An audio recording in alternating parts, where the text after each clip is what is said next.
Come look. Come look a little closer. You have to come closer than that. There you go. Do you see it? It's a whimsical haven where your memories are guarded by sentient bookshelves, organized by your emotional attachment. It's an ethereal library testifying enduring power and knowledge of the past, experiences, and present, transporting you to moments in time. This one place is where the brain processes thoughts, opinions. It's the part that makes us us. This is the unique sparkle to you, the pigment that colors your personality. This library of memories is the mind's archive, otherwise known as the subconscious mind. Welcome to Inside the Mind's Archive, where you and I together will go on the bumpy, dizzying, rickety slide and slips of the subconscious, journeying the anatomy of the brain, the different types of mental health issues, how the subconscious is programmed to be negative, how we can utilize science, psychology, technology, and a simple shift of mindset to build good habits and sharpen your skills to manifest and achieve fulfilled success.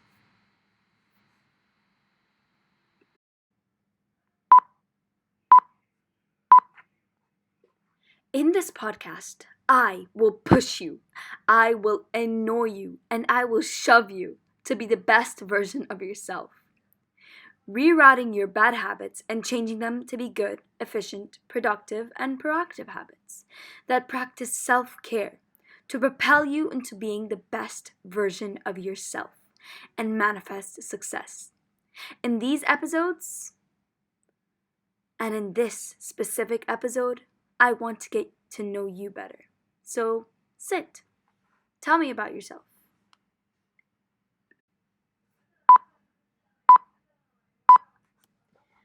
Do you know what mental health is, or what to be mentally well is? It includes your quality of life through the psychological, social, and emotional well-being. It affects the way we think, feel, and act, and it determines how we handle stress, relate to others, and make healthy choices. Mental health determines the whole entire way you see life, and it could determine the very quality of your life. Good mental health means experiencing negative emotions. It's not about always being happy all the time, but sometimes extended and chronic environments of negativity can lead to mental illnesses. Now, why am I sitting you here today? That's because there has been a crisis, one associated with mental health. If your mental health is disrupted, then your whole quality of life could potentially cracked. Mental health is very overlooked and is just as important as physical health, because to have a healthy body, you need to have a healthy mind. Mental health and mental illness is so overlooked because no one can or wants to see if you're good or not. You can always hide it. No one can know if you need help or not because no one can see your emotions or what you're going through internally.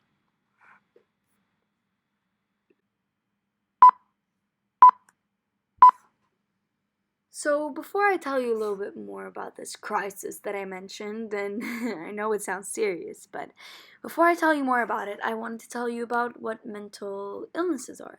So if you already know, good for you, honestly, I'm actually kind of proud, but basically there is the anxiety disorder, which includes generalized anxiety disorder, panic disorder, social anxiety disorder, specific phobias, and obsessive compulsive disorder, which is OCD. I'll talk more about that later. The second mental illness is mood disorders. Mood disorders involve like disturbances in a person's emotional state. For example, major depressive disorder, bipolar disorder, characterized by episodes of depression and mania, and seasonal affective disorder. The third mental illness in my list is schizophrenia, spectrum disorders. So schizophrenia is a chronic and severe mental disorder characterized by distorted thinking, hallucinations, delusion, and difficulty in social functioning. So the next time you think you see a ghost, you might it might not be a ghost. Fourth one is personality disorders. Now, this one is a very controversial one because it's really hard to determine if someone has multiple personalities. It might change every day. So, these disorders involve long standing patterns of behaviors, cognition, and inner experiences that deviate from societal expectations. So, you could dye your hair the next day. You could change your whole entire identity the next day. That's what they are.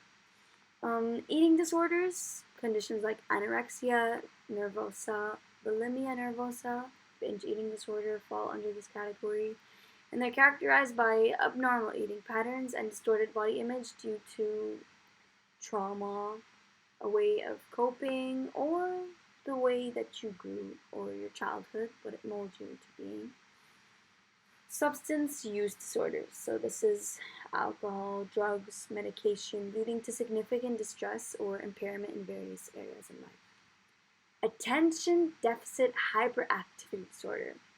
So, this one we are going to talk about later, but just to sum it all up, it's a neurodevelopmental disorder characterized by difficulties with attention, impulsivity, and hyperactivity.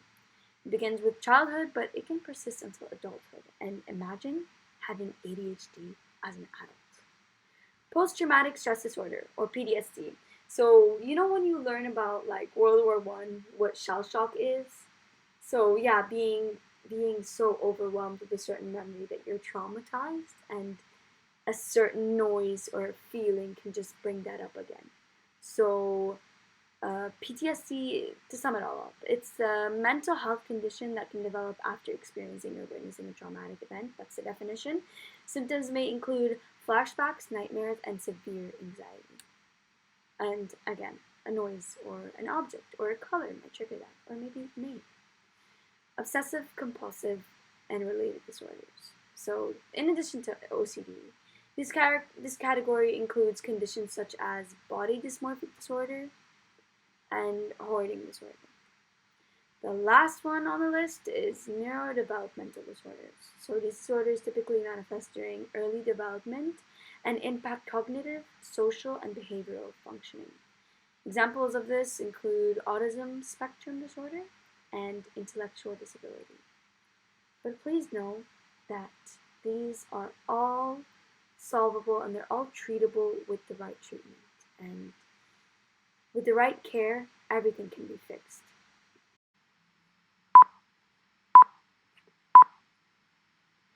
Now, personally, I have suffered from mental health from a very young age, and that's because of the environment, that's because of everything changing, and I have observed that there's been a pattern, a frequency, a recent ongoing crisis.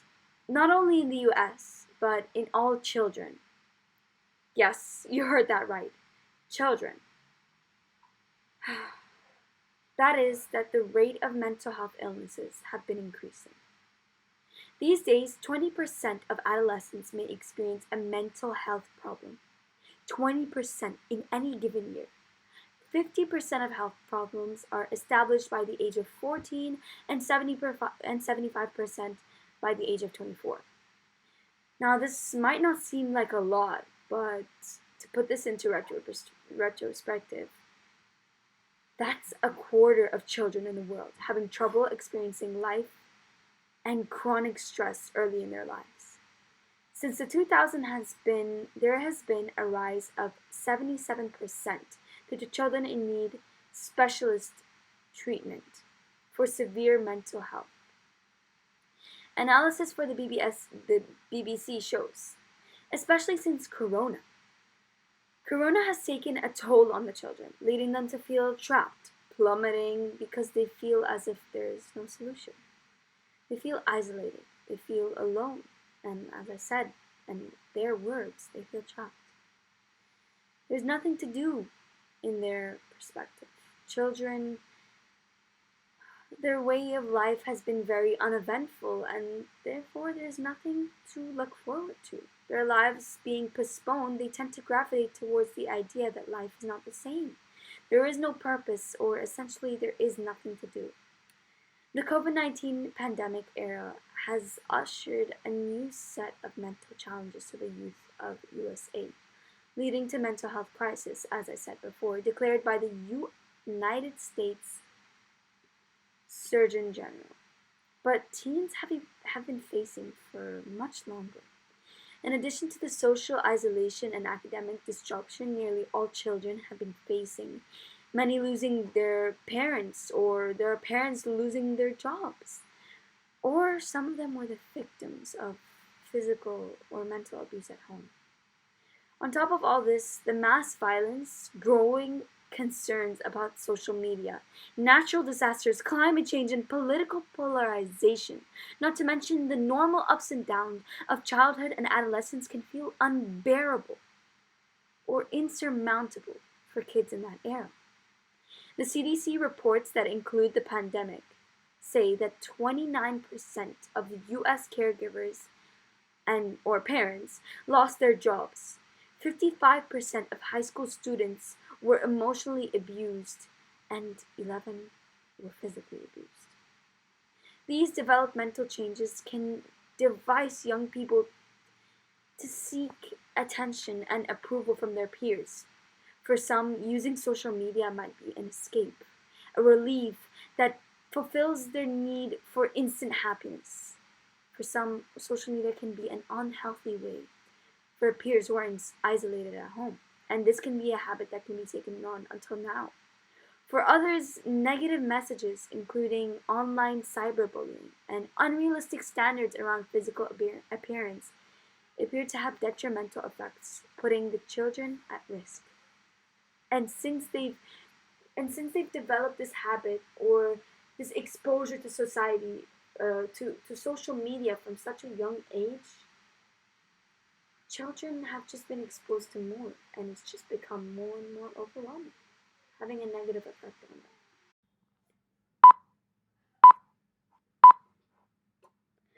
This is one of the many cases of how mental health is unfortunately present in draining the minds of the very young children. There are other ways that children are affected from traumatizing events. It's war. Children, refugees who had to endure their homes taken away, their toys, their schools, their friends, who have been ripped out of their lives and put into the middle of nowhere. Their homes, their safety collapsed into debris. Children who don't have a sense of security, and some of them who don't even have supervisors or parents. Children who have seen death. Children who had to grow up too soon. Children who have heavy hearts filled with pain. Children of war. I could have been one of those children. If you didn't know, I come from Syria. And if you also don't know, there was a war there, a civil war. I was one of the lucky ones. Not even lucky, the gifted ones that got to escape anywhere, any haven, and to have somewhere to call home. I would have been those children. If I wasn't so lucky and my parents were so quick and alert to act. But alas, these kids are still there, and they're often forgotten. They're the ones who have to bear the consequences of the selfish actions of war. They had to suffer and deal with something that they never did or never had any involvement in. These children are the forgotten, neglected ones. They are the behind the scenes. There is no doubt that whatever they've been withdrawn from or whatever they have experienced will take a toll on their mental health, not having someone to hold or a shoulder to cry into. But how much do you think did that traumatizing experience really affect them? My aunt, Lena, works in the UN, and helps in programs and organizations to give refugee children shelter. And when she told me this story, nothing was the same anymore. There was this child that watched his parents being taken away from him. Their lives were taken by war, and all he was able to do was just sit and watch his whole life being taken away from him, paralyzed in fear. Children like this, children who have their voices taken away from them, children who have experienced shell shock and are the victims of gruesome cruelty itself, are the refugees that are suffering now in Syria. The same kid that watched his parents die couldn't speak anymore. And once he was questioned about what happened to him, he couldn't bring his mouth to enunciate one single sound. He couldn't speak. He was literally speechless. He was traumatized so bad that he forgot the main cognitive skill of the brain, which is to communicate or even produce a sound. They figured that they'll find a solution eventually, whether it's now or later. They'll find a way, they'll put a foot in it, They'll put it for later and find out what happened for the next day. And so, to pass the time, they gave the child a toy to entertain himself, thinking that he'll simply play with it. They turned their back for 1 second. Next thing, the child was killing the toy with a knife, showing that his parents are dead. The broken child expressed himself through the only thing in his reach, or the only thing in his capacity, the only thing he's able to communicate with, the toys. And so he portrayed the violent ways in which his parents died through murdering the toy brutally. And that is one of the many cases where mental health is far beyond what we really think it is. That is one of the many cases where mental health, we only know the surface of it. We don't know all of it. And that is one of the cases where mental health is taking the hope out of many and different types of children in different countries, environments, and even conditions.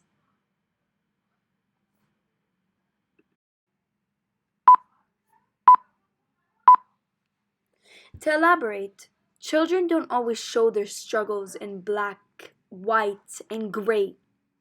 Children express themselves in their paths, and they express themselves in their pain, sorry. Children express themselves in their pains in colors, in shades, in textures, hidden behind intricate layers of complexion of their personalities. And once you peel these layers, once you peel these trauma like layers of onions, they will reveal it to you differently.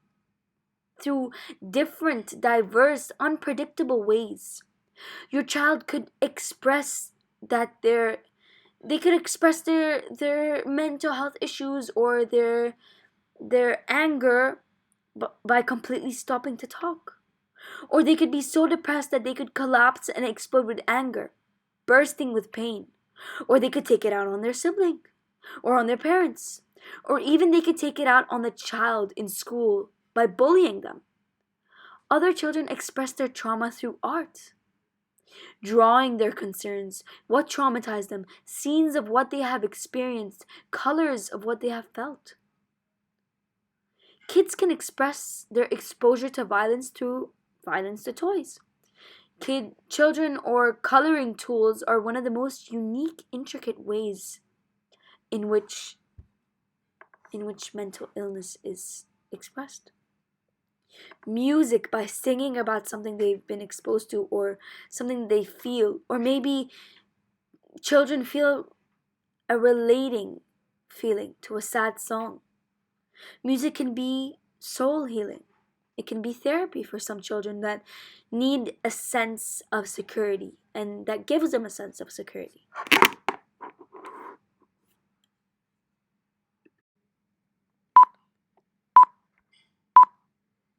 From experiencing trauma and everything happening to a child, to being forced to work, exploited into illegal and extensive labor from young, not to mention illegal ages, The children who seem perfectly fine working to earn and to live for these terrible companies look perfectly fine on the surface, but can be completely shattering on the inside. Overall, it's reported that children of child labor is associated with the higher prevalence of mental behavioral issues due to the drama that changed the shape of their brain, changing the function of their brain. Because they're dragged into stressful working conditions at such a young age, when their brains are perfectly malleable and perfectly able to completely change, this drama causes them to overstimulate and causes their amygdala to chronically stimulate, which is the part of the brain that functions for mental issues, leading the shape of their brains to change, for them to develop mental health disorders. For decades, child labor has been an important global issue associated with inadequate education opportunities, poverty, and gender inequality. The International Labour Organization, describing child labor as work that deprives children of their childhood potentially and dignity, that is harmful to physical and mental development. This definition includes types of work that are mentally, physically, socially, or morally exerting and harmful to children, or disrupt schooling. A collection of children gathered together to form a drawing by the children around the world who were asked to express their understanding and feelings about child labor. Collected by Geneva Associations in collaboration with the ILO, the drawings are not only an amazing collective expression of phenomenal artistic talent, but are an incredibly touching and accurate portrayal of the sad reality of child labor in countries around the world. Many of the authors have themselves been victims of child labor.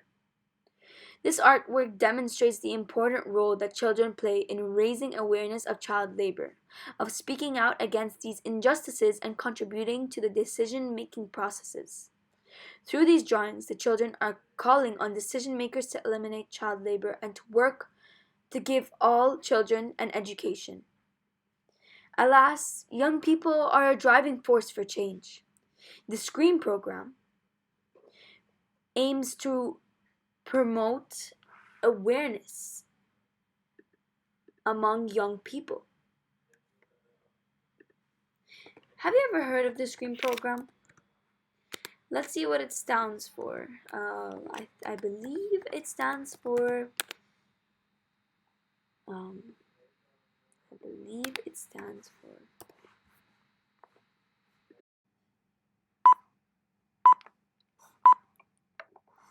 There we go. I found it.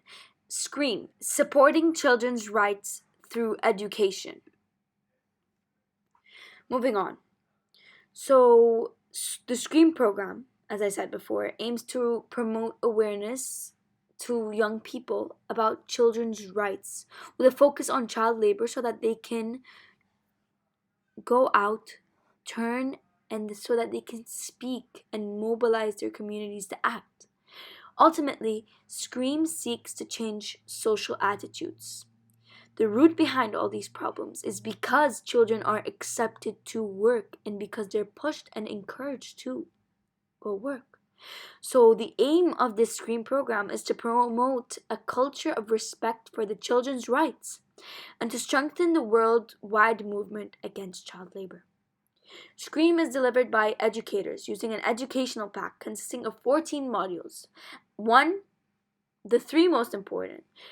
One about HIV, AIDS, and child labor. Another one about child labor and armed conflict. And the third module on child labor in agriculture. So in total, the SCREAM Education Pack has 14 modules. Basic information, collage, research and information, interview and survey, the image role play, art competition, creative writing, debate, media, radio, television, media press, drama, world of work and community integration, and also a user's guide, international declarations and conversions of images of child labor.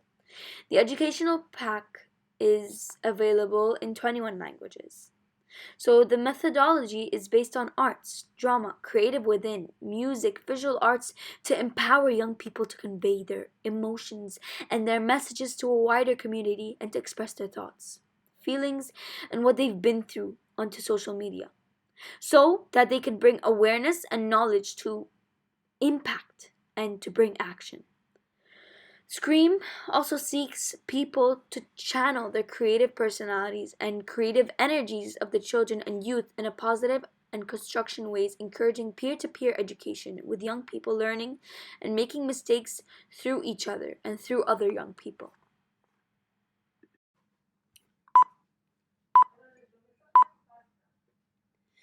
You would think that with all of that proof and all those heavy real life scenarios of children suffering with their mental health in real time would cause people to pay attention to children's mental health or to even pay attention to help them recover from these mental illnesses. But no, children are too young to even know what pain is, most adults think. In fact, the majority of adults that completely underestimate their children's mental health, thinking that it's not serious or sometimes thinking that it's not even real. A third of children that are diagnosed with mental health disorders are left without treatment because of their parents that aren't prone or willing to accept that their child's mental conditions are serious. Most parents think that mental illness starts in adult lives when children are when children are starting to feel down, starting from the age of 8 and above.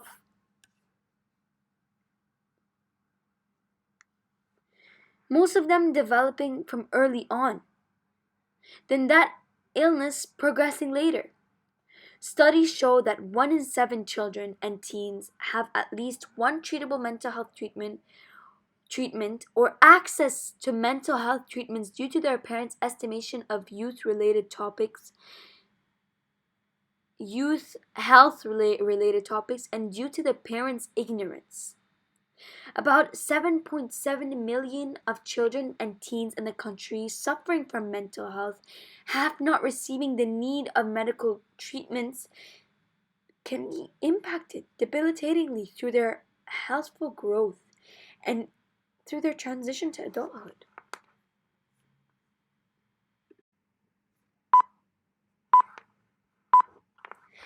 Alas, it isn't always the parents' fault for the child's inaccessibility to treatment. It isn't always the parents underestimating their children that cut their children from the necessities. On the contrary, sometimes it can be the descendant idealisms and mindsets embedded in us through generational advice and societal standards that can limit us from reaching out for help. Essentially, what I'm trying to say is that sometimes reaching out for psychiatric help in certain cultures with certain societal standards or rumors or even expectations is almost like a death wish. In some cases, reputation can mean more to a family or a child than to seek help. For example, in my Arab society, going to a psychiatrist or a shrink because you have a mental illness is equally as unhinged as being locked up in an asylum for killing someone. Because you are mentally insane or you are mentally unstable, and that is how my culture perceives psychological help. In my culture, to be open about an issue, specifically to a therapist, is a big red line plastered with societal judgment that you do not want to cross. And trust me, you do not. Or that at least that stopped my family from helping me seek help or getting the help I need. That made my parents reluctant to go see a psychiatrist for my issues. On the other hand, an idea that has been passed on by many generations is that children cannot suffer. They cannot feel pain due to their lack of experience. most cultures actually believe this, that they have nothing that would turn them and push them to be depressed or to develop mental issues. But as time change and the more negativity and trauma children are exposed to these days, the more things have worsened. For example, there wasn't corona in the old times, or there wasn't as much child labor in their times, in the old times, I'm speaking. There wasn't the same events that children are facing now before, and therefore results have changed. But it is hard to change habits and idealisms because they have been engraved into one's behaviors or into one's culture. And to do that is more than putting a conscious effort. It is to change habit, and that is easier said than done.